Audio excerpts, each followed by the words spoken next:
Have you ever met someone who made you stop and think about your whole life?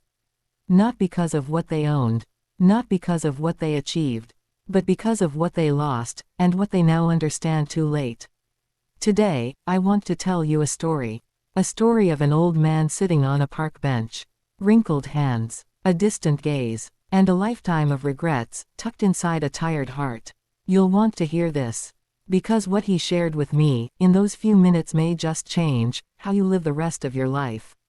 Part 1, The Encounter. It was a quiet afternoon, the kind where the wind seems to whisper secrets. I sat on a park bench, sipping coffee, watching life go by. That's when I noticed him. An old man, maybe in his 80s, slowly shuffling toward the bench beside me. He wore a simple gray sweater, and in his eyes, a kind of loneliness I can't explain. He sat down. We nodded politely, and then, out of nowhere, he said, "You know what's worse than dying? Realizing too late that you never really lived."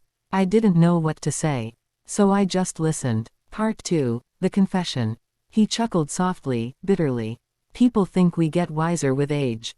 But sometimes, all we get is clarity.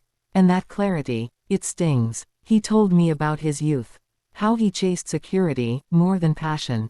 How he said, yes, to fear and, no, to dreams. I always thought I'd have more time.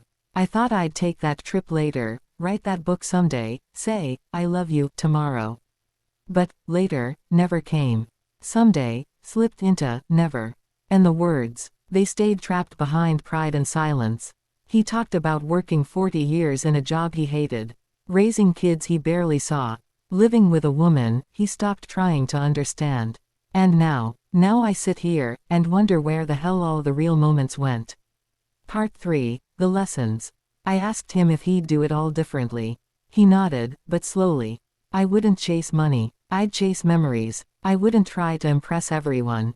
I'd try to connect deeply with just a few. And I'd hug more. A lot more. He leaned closer. You want to know what matters at the end? It's not your title. Not your car. Not how many likes you got. It's who held your hand when you were afraid. It's who cried with you in silence. It's the laughs that echoed for years. He paused, then said something I'll never forget. Regret doesn't come from failing. It comes from never trying. Part 4, The Goodbye. He stood up, slowly. Looked at me, eyes full of meaning. If you're lucky, kid, you still have time. Use it. And don't just exist, live.